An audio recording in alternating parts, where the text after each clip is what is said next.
won by 12, but there's a bit of a worry against the team down the bottom of the ladder. You guys, premiership favourites, are just not quite clicking yet. Yeah, I don't really take into account, we're favourites or non-favourites or where people are on the table. At the end of the day, it's, I think, you've seen there today, and you've seen a lot of games, anyone can beat anyone on their day, and like the conditions today, that was always going to be whoever handled those conditions best were probably going to win the game. And I think like our handling or our completions were better than the Gold Coast. But I thought they, like I say, certainly didn't give up there. When they got 18 behind, they just kept coming, and we probably did a couple of things that we probably wouldn't normally do, and sort of hurt us a little bit, and then all of a sudden it was game on, So, like I say, it's in these conditions, away from home, we're really happy to get the win.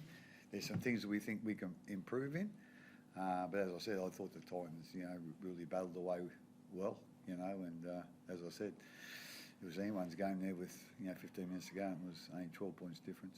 No Grant, no Coates. Garlick comes in, and Howarth. A lot of interest here in Queensland about Howarth going. Obviously, possibility of changes for the state of origin. How did you view his game today? A little bit mixed. He missed a couple of tackles that sort of hurt us, and so he's still got a little bit of work to do. And again, that's his first game back from a shoulder injury, so we probably would have preferred him to play a couple of Queensland Cup games, but with the injuries we had and with Origin and whatever, we just thought it was probably time to put him in there. As I said, I thought he handled most of it pretty good, but he just come up with a couple of tackles that probably hurt us a bit. But he wasn't Robinson Crusoe, so like I say, he'll certainly get better the more games he gets under his belt, and hopefully he can stay uninjured. Des Hasler was very concerned about the Verrills no try, where it was taken away by the bunker. What were your thoughts on that? I didn't look at it closely. I was sort of rearranging our the replacements that we thought we were going to have to put on, and obviously the original decision was they're only 6 points behind. But as I said, I didn't look at it closely.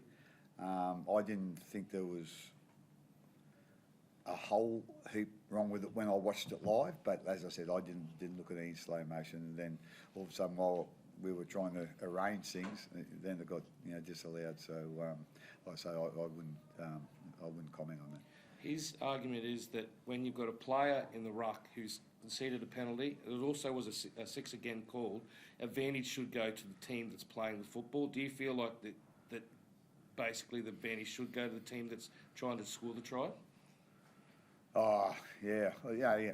That's probably cutting it down to simple terms. But at the end of the day, we've got to sort of trust what the referee's decision was and the bunker decision. At the end of the day, at least they had time to look at it and then make a decision. And like I say, I'm not going to criticise Des either, but I'm not going to criticise the referees. I like to say, at the end of the day, it is what it is. It got ruled that way, and I'll stay out of it.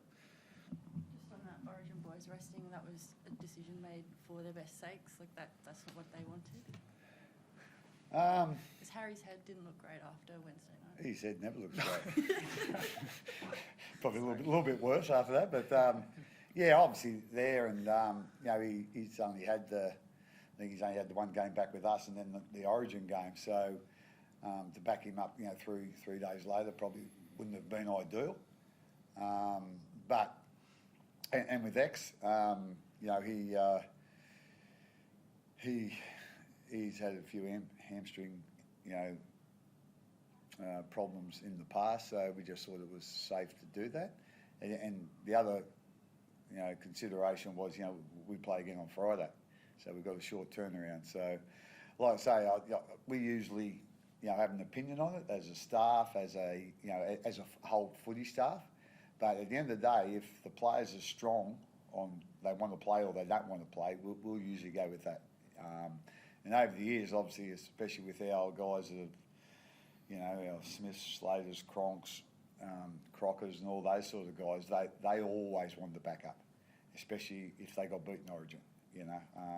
But like, as I said, you know, we just thought that was a safe way to go, and they didn't sort of argue with that, so they were sort of happy to look on today, and they were probably as nervous as I was. How instrumental is Grant Anderson as a fixed man for you guys? He just seems to do the job every time he comes in. Is that me? Either. No, okay. Nah, he's been great for us. Like you just said, he's pretty much Mr. Fix-It. He, you know, probably wasn't in our best 17 to start the year, but we've had a few injuries, and he's, you know, played centre and the wing, and every time he's come in, he's done a great job, and done another great job tonight. So, you know, he's really important for our team this season, and he just showed why again tonight. Is Will far away from coming back? Yeah, he's a fair way away, I think. Yeah. So where do you go, Craig? What do you need to do to? You said you were mixed tonight. You're glad to get the win. Obviously, a couple of Origin players out. But Yeah. what do you want to see your side do? You're into second, which is credit to you guys. But I think you'd lost 3 of your previous 6. So what do you want to see Yeah. the side do in the weeks coming forward? I think the last 6 weeks we've gone win, loss, win, loss, win, loss, you know, so, or the other way around. But, you know, it's been inconsistent. So we just need to get back at being consistent with our preparation, with our training, and then hopefully that'll work out on, you know, on the field. And to be quite honest, I probably haven't been hard enough on our consistency. So that's going to stiffen up a little bit, you know, with our training and preparation, and the players that are consistent, well, you know, they're going to get a bit of a leg up into the team. He perhaps after the game said it's about finding the right gears, and that's in the spine as well. What sort of does he mean by that? Just how to play the game, the flow of the game? Yeah, I think it's just, I guess, the way we play together, and when we want to play and when we, you know, don't want to play. I think it's just figuring out times of the game. I think, you know, the game is, you know, a little bit different this year, where, you know, there's a lot of momentum shifts, and you know, someone can hold a momentum and then it can change really quickly. So I think the teams that are, I guess, the best defensive teams are the best at the moment, and then the teams who can change that momentum. So I think it's just trying to figure out that balance, finding that balance, and that's something we want to do as a spine, be able to do that a bit better. Thanks, guys. Yeah. Thank you.